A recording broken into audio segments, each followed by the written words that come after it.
Yes. I mean your first, your test. You and me all.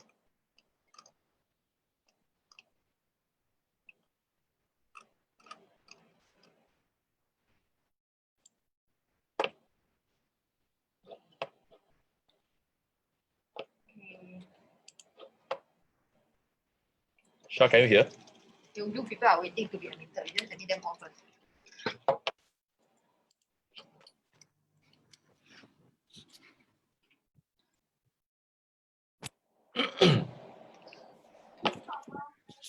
Okay.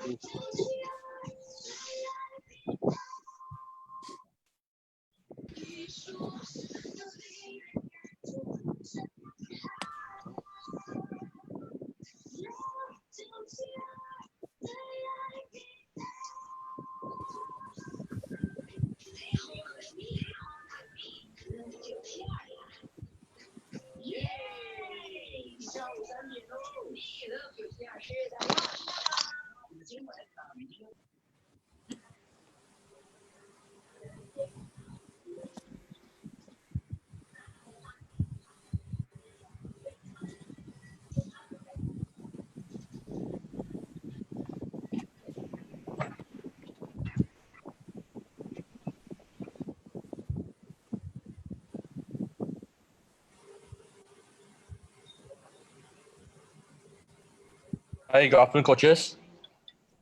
Hello. Can you all hear me? Yes, very Yes, loud and clear. All right, thanks. So we shall wait for another 5 minutes. All right, before we start. Okay. okay. Cool.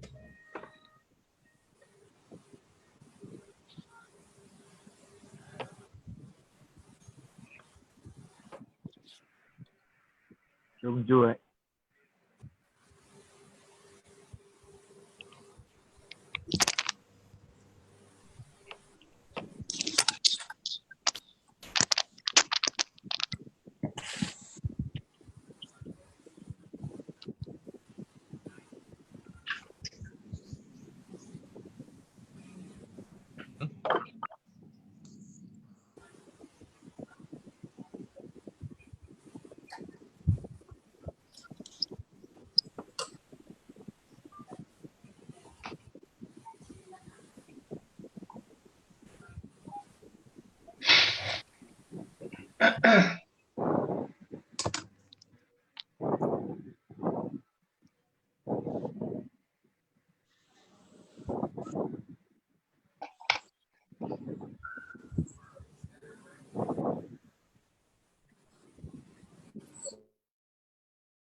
All right, good afternoon, coaches. It's already 3:05. So okay, so let's get started. So basically, Coach SG, we have come up with a series of e-workshops. So Azhar has delivered a few sessions previously. So the last one that he shared with all the coaches will be on how to use the Word Out Challenge. So today's session is on how to design an e-coaching session. All right. So if along the way, if you have any question to ask, you can ask your question in the comment and we'll try to answer. Okay.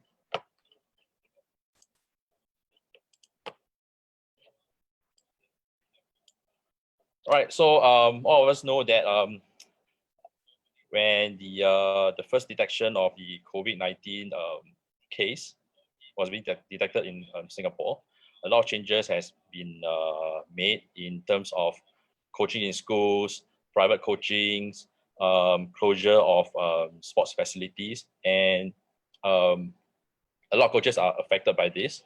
And in the past, all of you conduct your lessons physically at stadiums, venues, coaching venues, sports hall, etc., swimming pools.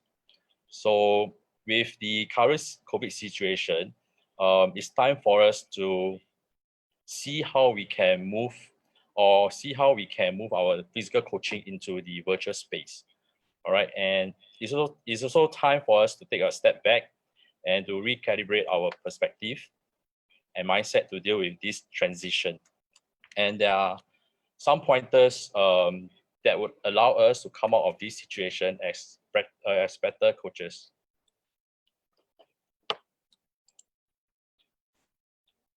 So actually, all of us coaches can use this time to re-examine our coaching and our method of instruction.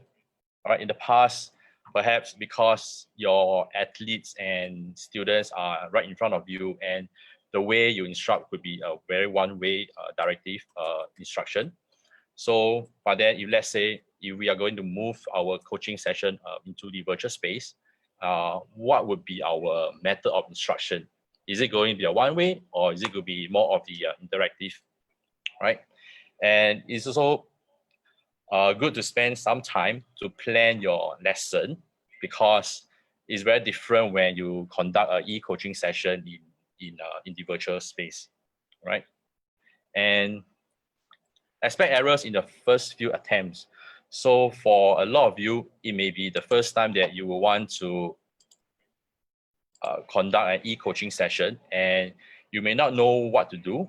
And even if you have planned your lesson, they are bound to have errors. So not to worry, learn from all these errors and hopefully in the few upcoming sessions, you'll become better and better, right? Then the third point is try to provide a rich online learning experience for your athletes, students, participants. But at the same time, don't expect things to be regular because your athletes are also adjusting to this non-traditional scenario. In the past, your coaching session could be very regular in the sense that it's perhaps could be like every Saturday, every Sunday, all right? But then given the current situation, right, it may not be that regular. Perhaps it could only be like once a week when you have a live session.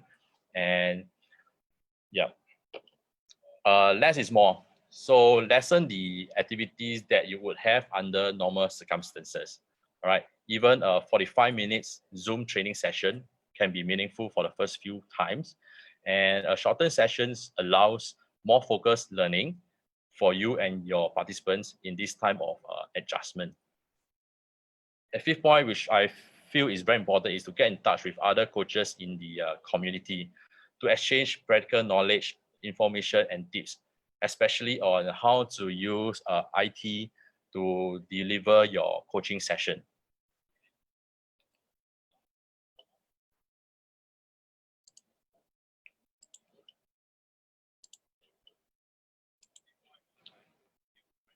Okay. So some degree of self-doubt and pessimism is normal because some of us coaches may not be very IT savvy and we do not know what are the various e-coaching platform or that we can use to conduct our coaching online. So being open-minded and flexible is the key. All right, take this time to develop new skills that allow you to display your professionalism to employers and future clients as well. All right, this COVID situation is temporary and things will only get better. And the next point would be positive for your athletes. Some of the athletes may come from home environments that are less than ideal. Sports is often an outlet and means for psychological and emotional well-being for them. All right, take it upon yourself to nurture them and bring them the joys of sport during these trying times. Remember, besides a sports coach, you are also a life coach. And one thing that I would like to share with you will be this new initiative by Sport SG. I think some of you may have heard of the Active SG Circle. All right, there are employment opportunities that you can list in this Active SG Circle. All right, so check it out.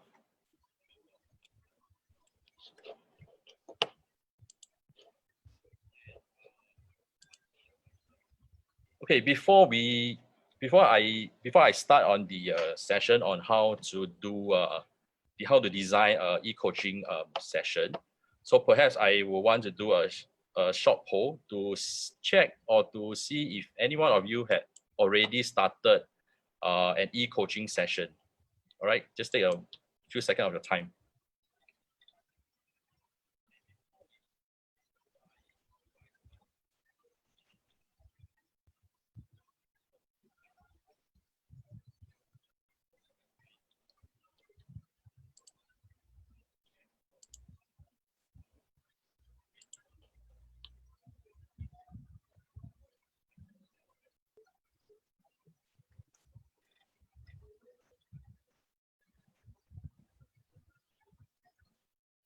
Okay, I think most of you have already voted in the poll.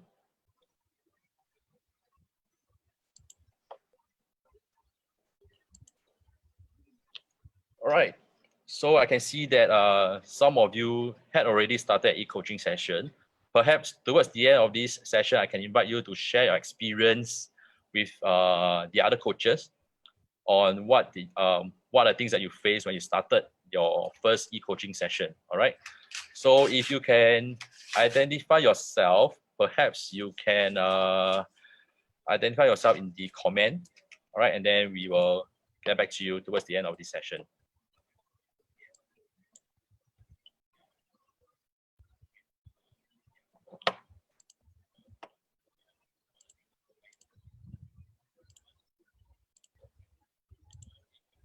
Okay, so do you know the difference between a physical coaching session and an e-coaching session? Of course, they are similar, but then there are key considerations that we have to take into account when we plan or design a training session. All right, this session is really to bring you all through a step-by-step guide, all right, in transiting your coaching journey into the virtual world. All right, and today we'll be using the 3-step coaching process, all right, to assist you all in delivering an effective e-coaching session. So yes, as you can see, this is the coaching process that we are talking about: the plan, deliver, and review. And I'm sure that this is very familiar for most of you. So we'll start with plan. So during the planning stage, all right, so what do we do in the planning stage? So basically, first of all, because it's an e-coaching session, we have to determine what e-coaching platform to use. All right, we'll be having another session tomorrow morning from 10 to 11. So my colleague will be sharing with the coaches on the different types of e-coaching platforms that are available in the market, and the coaches can use it. All right. So once you have determined the e-coaching platform that you would like to use, it's good that you also try it out, all right, to test out the functions. What are functions that they have for you to deliver your e-coaching sessions efficiently. All right, second will be to set your session objectives. Okay, what do you want to achieve out of that particular session that you want to deliver? Third, because in the past, you know that your training environment will be your swimming pool, sports hall, stadium, etc. You know the area that you have that you can set up your training. All right. So for e-coaching session, because given the current restriction that only running and brisk walking is allowed in public spaces, so training will have to be, or coaching will have to be conducted at homes. So do consider the constraints of their home. For example, the height of the ceiling, the space that you have or your athletes have, the equipment that they have, all right? And of course, very importantly will be the safety of the participants, all right? Especially if you are going to deliver a e-coaching session to young kids, right? Make sure that there's an adult, all right, nearby or with them to ensure that if there's anything happening to them, there's someone to attend to him or her.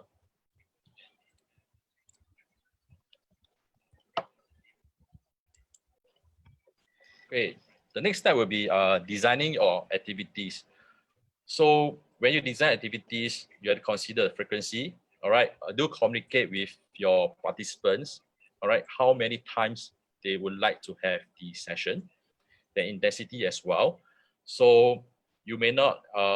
It could be sometimes. It could have been sometimes since you last met your participants. All right. So the intensity should be start at a low intensity. Then slowly you progress. Okay, then the time as well, the duration. How long is your session? Is it a 30-minute session or a 1-hour session? And the type of activities that you are going to do during your e-coaching session. With the last step that you want to consider will be to plan the question that you want to ask them. So I think this is very important because by asking the right question, you'll be able to engage them, right, to make your session more interactive.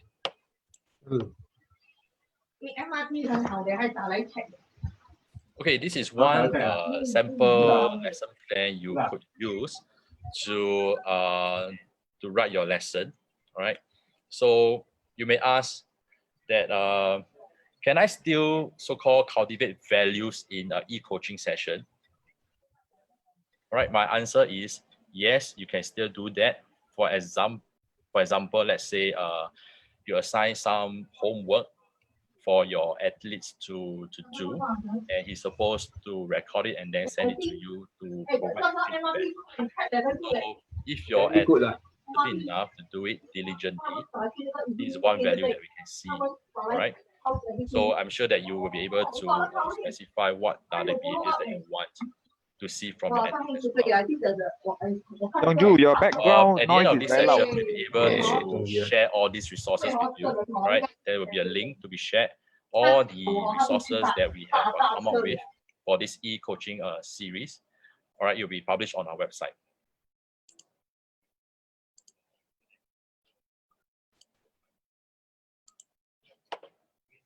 Okay, so the next step will be on deliver. So I've gone through what are the things to consider during the planning stage. All right, so for the deliver stage, what are the factors that we as coaches want to consider when we deliver the actual session itself? All right, so I will change our toggles between screen. So just give me a minute.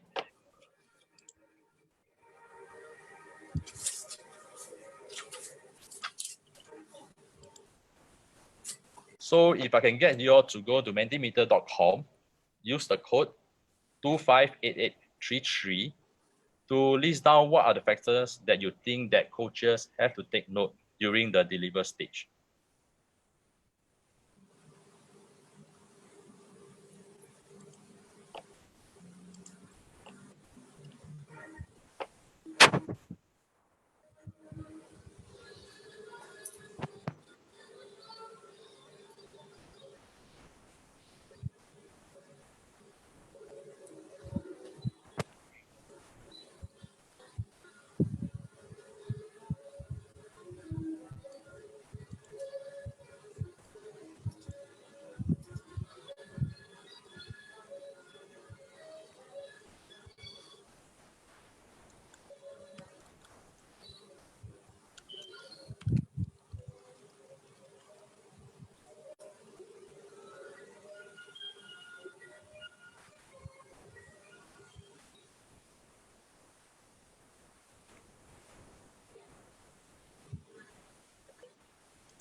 so we can see that there's no way for you to physically manipulate and do correction on drills and exercise. Yes, you are right. So we can't be there to correct their, for example, their swing, how they swing their hand, how they kick a ball. Safety. Yep, safety is very important. Speak clearly, slowly, use more visual. Yes, I agree. So, yeah, instructions should be short, and whatever you instruct, whatever instructions that you give to your participants should be loud and clear. Okay, outcome measure. Yep, that's right. Viewers can hear you and are engaged.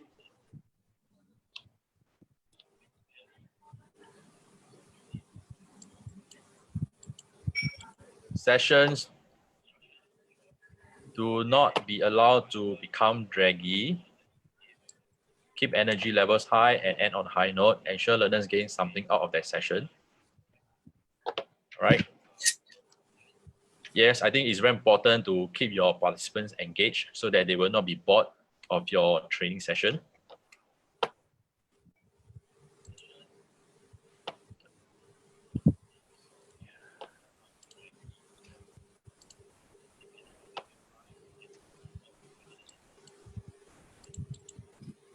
Understanding of content by learners. Yes, check for understanding, whether they understand what you want them to perform during the session itself. Right.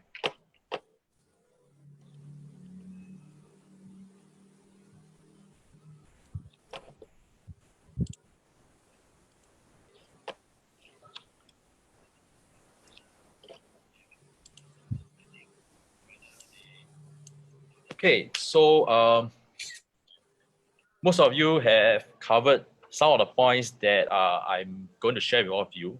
So during a training session itself, on the day of delivery, it's good to check that you have everything ready, maybe 30 minutes before the session. Make sure that you have your recording devices plus your accessories. For example, let's say you are using a handphone to do a live streaming, make sure that your handphone is fully charged, you have a selfie stick.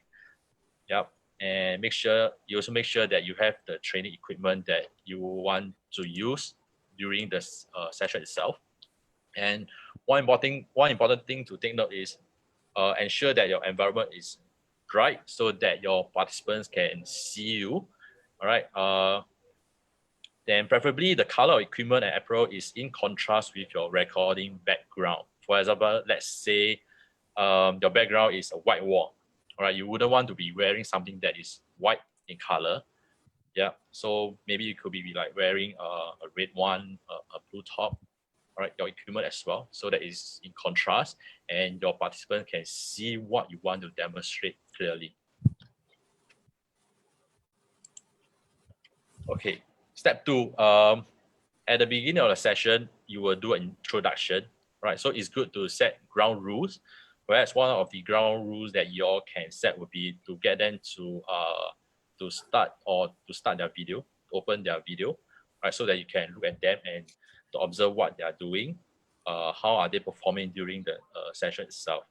And one ground rules would be to check with your participants, is it okay for you to record the session, right? And to inform them as well, not to share anything that's being recorded with others, all right? Then state the performance outcome clearly.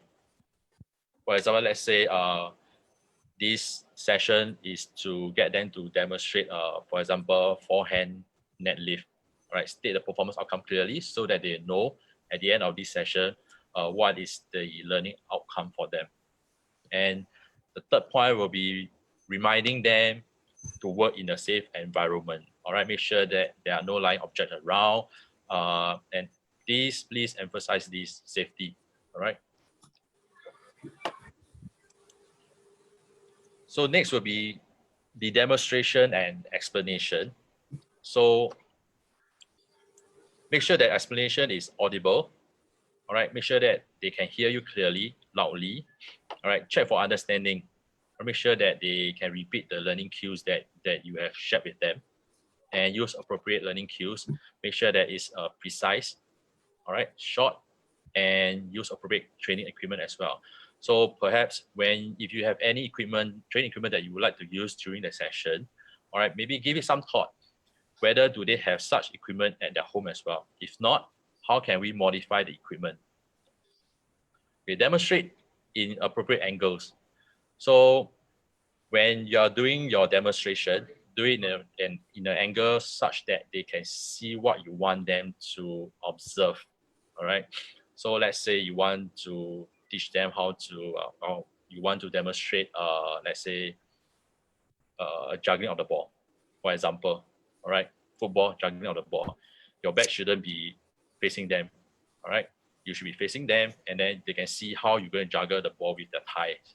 All right. So it's very visible. And make use of videos when possible and appropriate. So I would think that is very important to know how to make use of video when you demonstrate and explain, because you can pause the video and share with them the learning cues. All right. For example, let's say you want to do a lunge, a forward lunge. So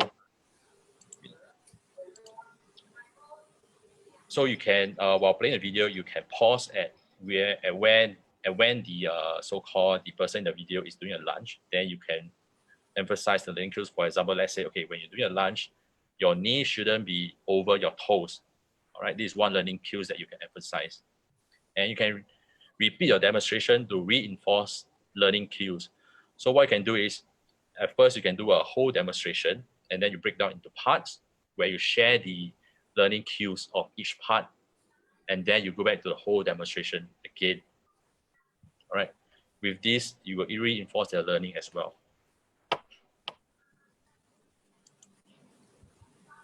So activities. So after the explanation, demonstration, so it's time to get into the activities.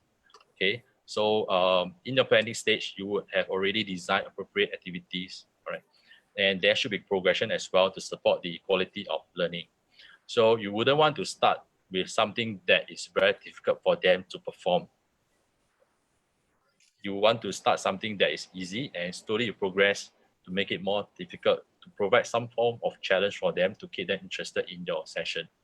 Right? And this can be done as a homework as well. So your session can be a 30-minute session or even 20 minutes. So it's more of like during the 20-minute session, you will be explaining, demonstrating, okay, the drills that you want them to do, and then they can bring these activities back to do on their own. And after that, they can submit. They can do. They can record the so-called their training or their performances, and then send it to you for you to provide feedback before their next session. So as coaches, it's very important that we provide participants with feedback.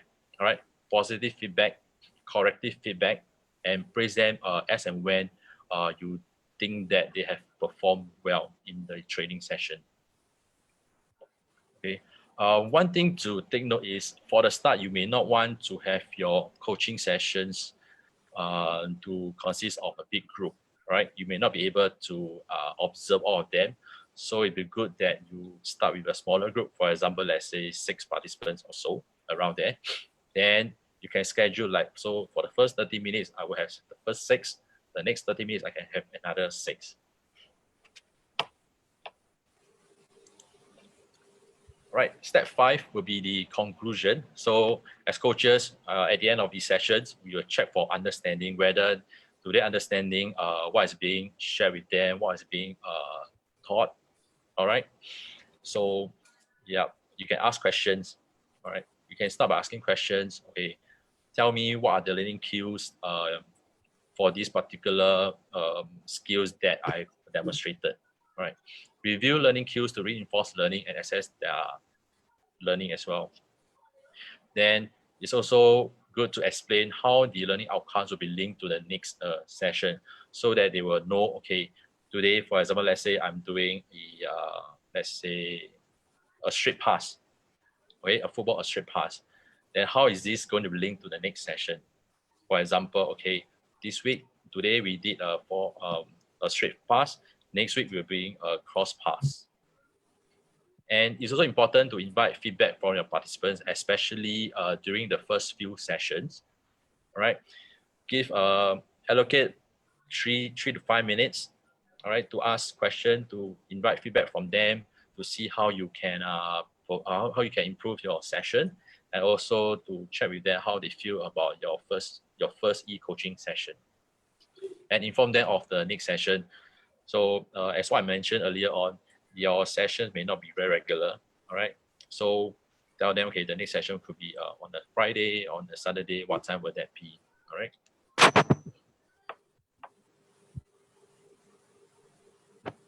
So the last stage that we will be talking about will be the review stage of the coaching process.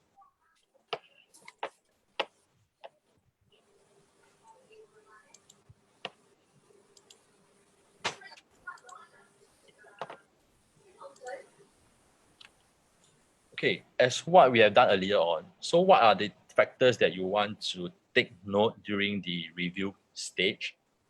All right, so I'll give you all about 3 minutes to share with us what do you think are the factors that coaches have to take note during the review stage of the coaching process. Ask the correct questions.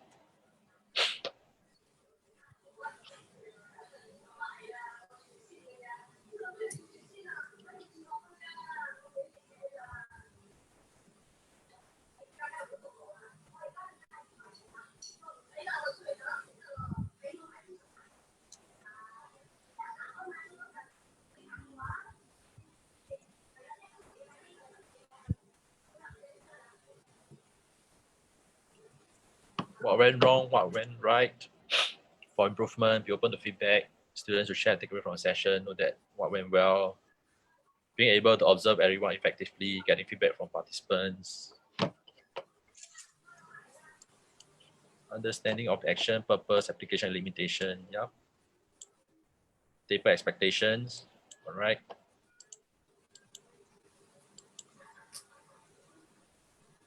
Okay, give positive comment and encourage what was good to continue, what can be done better from both points, coach and participants.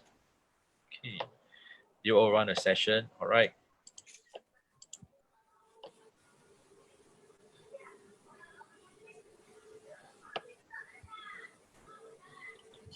Okay, so give me.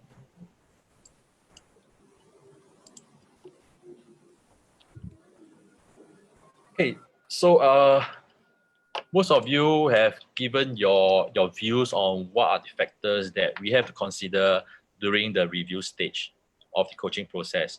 So basically the review stage will be after your session, what do you do during the review stage of the coaching cycle, all right? So first of all, we have to compare outcomes to goals, okay, and reflect on the session as what you have mentioned, most of you have mentioned. So the outcome, is it what you want to achieve based on what you have said in the beginning, all right? So if not, why? Reflect on the session. So what went well, okay? What did not go so well, and how can you improve on the next session?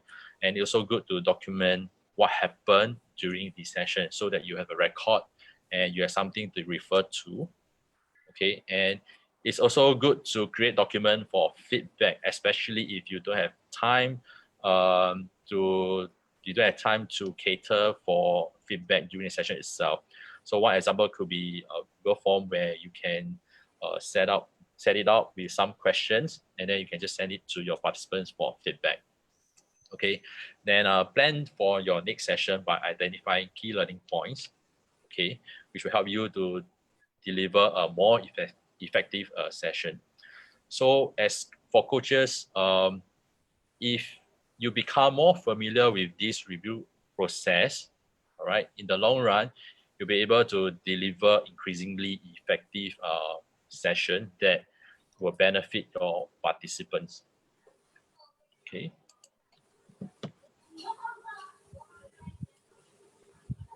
Okay. Yeah. To conclude this session, all right, we understand that COVID-19 have so-called affected the way we conduct our training session, all right, but the principles of coaching remains the same. So as you can see that when we walk through you this session, we still use the coaching process. All right, it doesn't change. You still have your plan, you still have your deliver, you still have your review. Yep. So it's still the same. It's just that we are bringing it into the virtual world. And it's also time for us as coaches, all right, to bring our coaching session online. Yep. And this will actually, in fact, create more opportunities for us to connect with our athletes or participants. So in the past, your physical training session could be maybe twice a week. All right, with this e-coaching session, perhaps you could be even seeing them maybe up to seven times a week, right? But it will not be a very long session. It could be maybe 20 minutes or 15 minutes to give feedback to them, to provide feedback to them on their performances, right? And I also feel that this is also a very good opportunity for us to add value beyond the knowledge of coaching and to further improve ourselves. For example, I think it's time that we upgrade ourselves with IT knowledge, all right? How we can do our coaching online, and yeah, and we can also use this time to upgrade ourselves in terms of interpersonal skills, how we connect with our athletes, participants, even their parents as well. Okay. All right.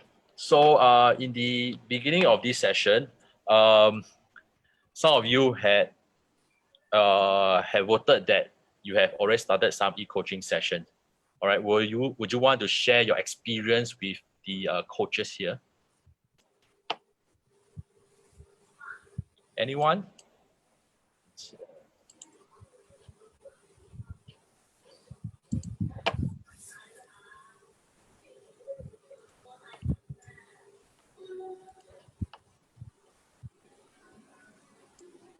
So you want done? Okay.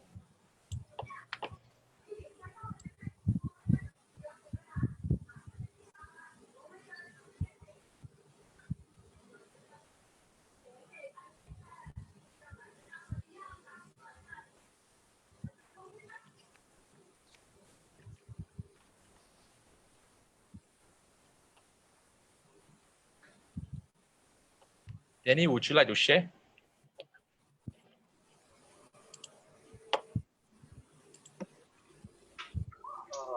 Okay, basically, the first challenge I had was the first group I had was way too big. As you explained, you should actually start with a smaller group. I actually help out a fellow coach to actually conduct mindfulness training for their swimmers, so to teach them actually how to do breath controls. And the session went well. The only thing is the group was way too big, and I can't do a check-in on whether everybody actually understands the concept. But then after that, I check in with the coach again after a few days. The participant actually practiced what was taught on that day itself. So, and also we toggle within using slides to teach them the mindfulness platters of diet. Beside a healthy diet, they also have to balance their mental capability. So these are theory that is shared with the swimmers as well.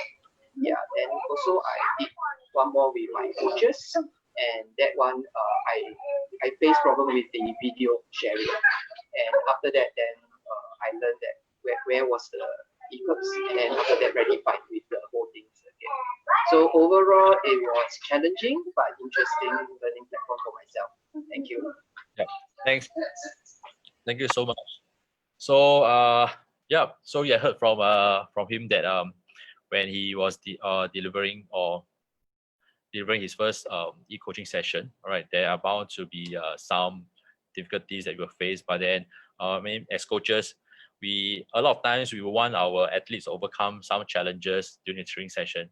So I think it's also, as coaches ourselves, I think we do have the skills, the mindset to overcome these challenges that we meet, all right, that we will face during this difficult situation. And definitely, I'm confident that all of us will walk out of this situation stronger, yeah, and as a much better coach. All right.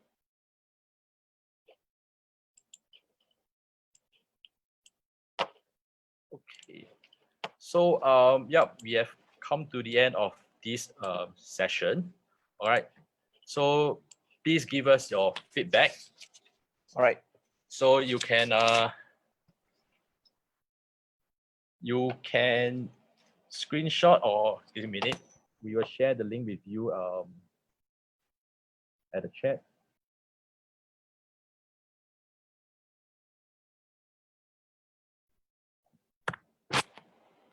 All right.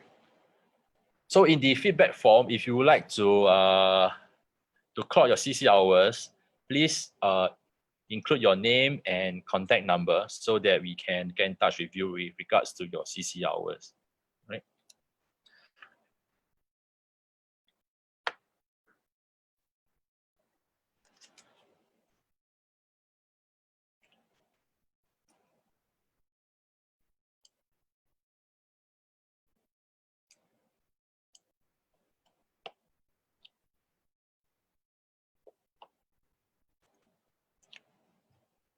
So I'm looking through the questions that some of you have posted on the group chat. So one of you asked about the suggested market pricing per hour or Zoom coaching.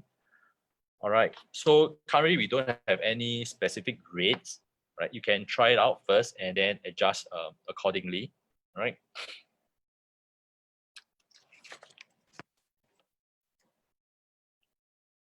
Okay. How you would like, Nicholas would like to check how to clock in the CC hours on the system. Okay, we will be sending an email to you. All right. So please remember to indicate your name and contact number in the feedback form so that we can get in touch with you with regards to the CC hours. Okay. The next slide is to show you the upcoming workshops that we have. All right. If you would like to find out more about the e-coaching platforms, we have one session tomorrow. That is from 10 a.m. to 11 a.m. Then next week we have 3 sessions. So Monday we have the Motivational Monday with Randall Sell, where he will share with you his experience in online learning. Yeah. And Wednesday, we will be having a workshop on how do you design a word out challenge.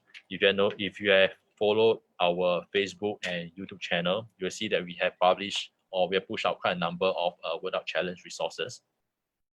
And Friday will be the mindset coach. It's a session delivered by Hanson Bay. All right.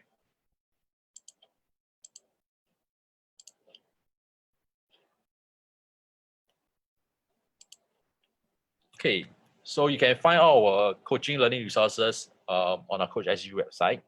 So I understand that some of you are using your phone and you will not be able to scan this QR code. Don't worry, we'll be sharing all this with you.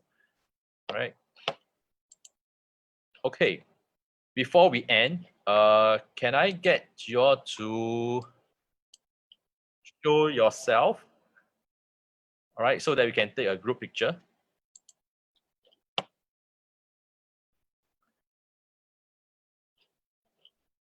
Okay.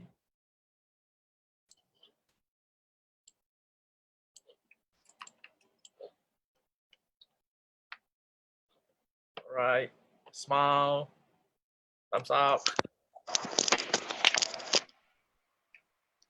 Okay, this one, everybody smile.